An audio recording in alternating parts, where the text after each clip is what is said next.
인터넷으로 알아보시고 오신 환자분들 보면은 이제 선입견적으로 비발치가 더 좋은 거 아니냐, 아니면은 뭐 예를 들어서 비발치 치료를 하면 빨리 끝나는 거 아니냐, 그런 질문을 하시는데,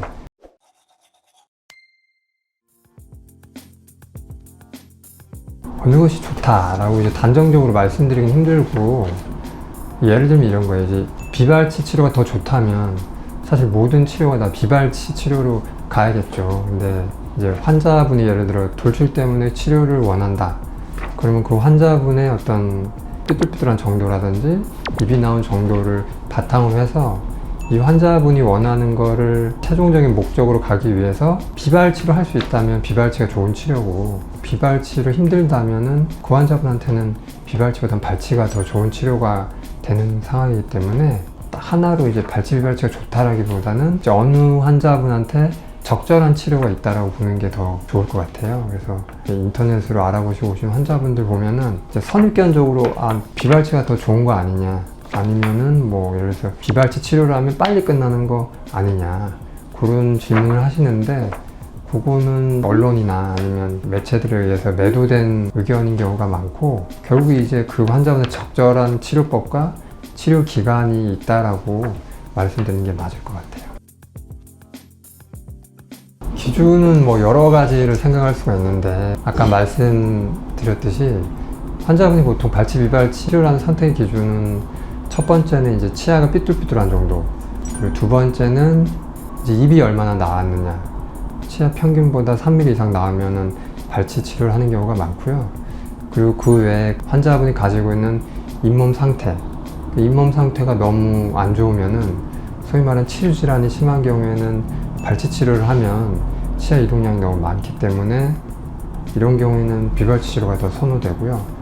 그리고 또 치조골 상태도 그 앞뒤 치조골 두께가 두꺼운 경우 또는 두께가 얇은 경우에는, 예를 들어 두꺼운 경우에는 발치를 해서 뒤로 많이 당길 수 있기 때문에 발치 치료를 편하게 선택할 수 있지만, 만약에 두께가 얇다면은 발치를 해서 치아를 뒤로 이동을 많이 못하게 되기 때문에 이런 경우에는 발치를 하고 싶어도 오히려 비발치로 치료를 하는 경우가 많거든요. 이제 치아의 크기가 크다든지 그런 경우에는 이제 발치보다도 소위 말하는 치관 삭제라고 해서 옆면을 갈 수가 있기 때문에 그 가는 양이 다른 사람보다 더 많거든요. 그러면 치아 크기가 큰 경우에는 치아 크기가 작은 사람보다는 이제 비발치 치료를 선택할 수 있는 더 이제 옵션이 많아지는 거죠. 이건 좀 다른 얘기지만 얼굴의 크기가 뭐 크거나 작거나에 따라서 발치 비발치를 정할 수도 있고요. 그리고 예를 들어 사랑니가 뭐 있는 분하고 없는 분 경우에, 사랑니가 있는 분 같은 경우는 사랑니를 빼서 그 뺀 자리를 이용해서 후방부로 큰 어금니들을 뒤로 이동할 수가 있거든요. 그래서 그런 경우에는 그 속우치를 안 빼고 이제 사랑니를 빼서 그 공간을 이용해서 속우치 뺀 효과를 얻을 수가 있는 그 기회가 더 많아지고요. 사랑니가 없는 경우에는 이제 기존적인 그 뒷부분에 치조골이 없는 경우가 많기 때문에 그런 경우에는 가운데 속우치를 빼는 경우가 더 많게 됩니다. 그래서 전체적으로 정리를 해드리면, 이제 환자분의 총생 정도, 삐뚤한 정도, 돌출이 어느 정도 되었느냐, 그 양하고, 그리고 치조골 상태, 그리고 치아의 크기, 크게 이 4가지 정도를 가지고 저희가 발치 비발치를 정하고요. 그 외에 얼굴 크기나 아니면 사랑니 존재 유무 등등을 보게 되는 것 같습니다.